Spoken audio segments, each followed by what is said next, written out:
Welcome to 365 Christian Women, where we celebrate the strength, faith, and grace women live out every day.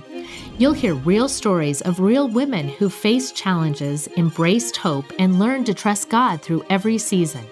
These stories remind us that He's always at work, shaping hearts, building faith, and writing something beautiful through every woman's journey.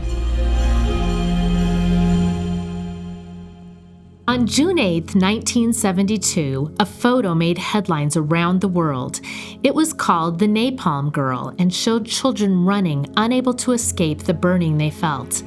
They had had napalm dropped on them. The chemical is a thick jelly made of gasoline and aluminum salts, and it clings to the skin and causes horrific burns. 8-year-old Kim Phan was in that photo, running, screaming, too hot. The napalm burnt a third of her body. From being left for dead in the morgue with her body horribly burned and scarred for life, to having her dream of becoming a doctor torn from her for political gain, to planning on suicide to end the pain, Kim's search for answers would only be satisfied in discovering the strength of the one who suffered himself. Her decades-long journey with Jesus has been filled with pain as she struggled with forgiveness and her long list of enemies. It was a cold Veterans Day, November 1996, and Kim was scheduled to speak to 3,000 veterans at the Vietnam Memorial Wall and tens of thousands on television. She passionately believed in the remarks she had prepared and hoped in some small way she could persuade those listening that whatever the question was, war was never the answer. The issue of forgiveness had surfaced years earlier when Kim had been challenged by Jesus. But I say to you who hear, love your enemies, do good to those who hate you, bless those who curse you, pray for those who abuse you. Luke 6:27-28. She struggled trying to reconcile his words with what had happened to her. This can't be right. I must have misread it. Pray for them? Staring at these words, she laughed. Oh Lord, you do not recall how many enemies I have. In answer to her own question, she began her enemies list. Names of those who had created the plans, those who had ordered the strikes, those who had dropped the bombs, and the communist officials who had killed her dream by using her for propaganda, and those who had destroyed her country. Forgiving them was not an option. How could justice ever be served if she didn't carry her cause? And yet, she kept finding scriptures about forgiveness. Over and over, Kim cried out to God, Father, you do not understand how severe is my pain, the terror, the destruction, the abuse, the scars. Is there no justice to be paid? I know that forgiveness is the wise thing to do, but Lord, I cannot ever forgive. Which road would she choose? The road marked with suffering, bitterness, and rage, or the one paved with life, peace, and joy? That cold November morning held the answer. As Kim stepped up on the stage and faced those who had suffered along with her in that tragic war, she began, Dear friends, I am that little girl who was running to escape from the napalm fire. But I don't want to talk about the war because I cannot change history. I have suffered a lot, both physical and emotional pain.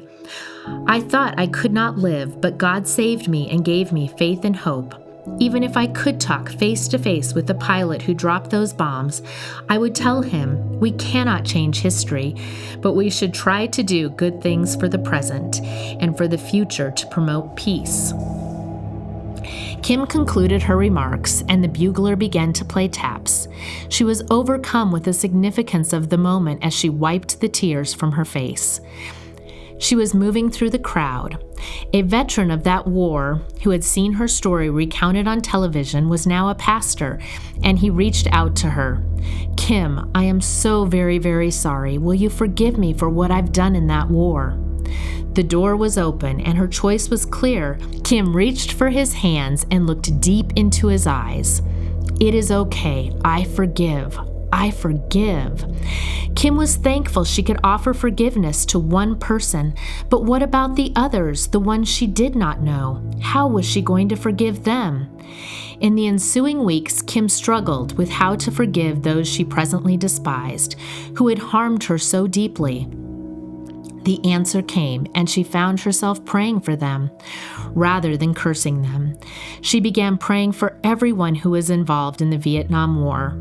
Several months later, as she looked at the names in her prayer journal, she realized the ones she had been praying for were the same ones on her list of enemies. The more I prayed for my enemies, the softer my heart became. When I felt real forgiveness, my heart was set free. If I can do it, everyone can do it. But I say to you who hear, love your enemies, do good to those who hate you, bless those who curse you, and pray for those who abuse you. Luke 6:27-28.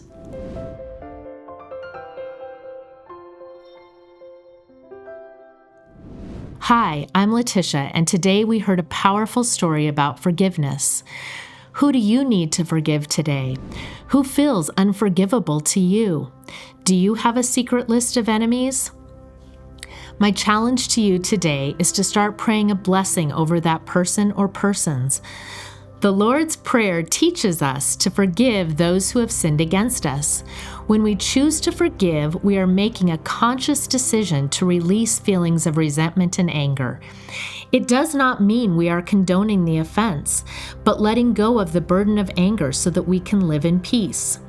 When we can't forgive, we are forgetting the great debt that God has forgiven of us. With the Holy Spirit's help, may we never fall into the trap of unforgiveness. Make the deliberate choice today to let go of offense and forgive.